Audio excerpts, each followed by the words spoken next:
August 1న 71వ national film award జాబితాను ప్రకటించింది కేంద్ర ప్రభుత్వం. 2023 బెస్ట్ యాక్టర్గా జవాన్ సినిమాకు షారుఖ్ ఖాన్కి వరించింది. అయితే షారుఖ్కు ఈ అవార్డు ప్రకటించడం పట్ల మిశ్రమ స్పందన వస్తుంది. అదే ఏడాదిలో మలయాళంలో పృథ్వీరాజ్ సుకుమారన్ హీరోగా ఆడు జీవితం అనే సినిమా వచ్చింది.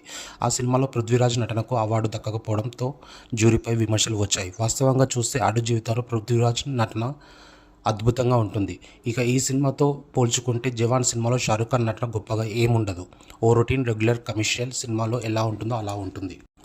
ఈ విషయమై నేషనల్ జ్యూరీని ప్రశ్నించగా జ్యూరీ సభ్యుడు స్పందించారు. ఆడు జీవితంలో పృథ్వీరాజ్ సుకుమారన్ నటన ఆర్టిఫిషియల్గాను సహజత్వ లేదని జ్యూరీ సభ్యులు పలువురు భావించడంతో పృథ్వీరాజ్కు అవార్డు దక్కలేదని తెలిపారు. దీనిపై మీ స్పందన ఏంటో కామెంట్స్ చేయండి. Thank you.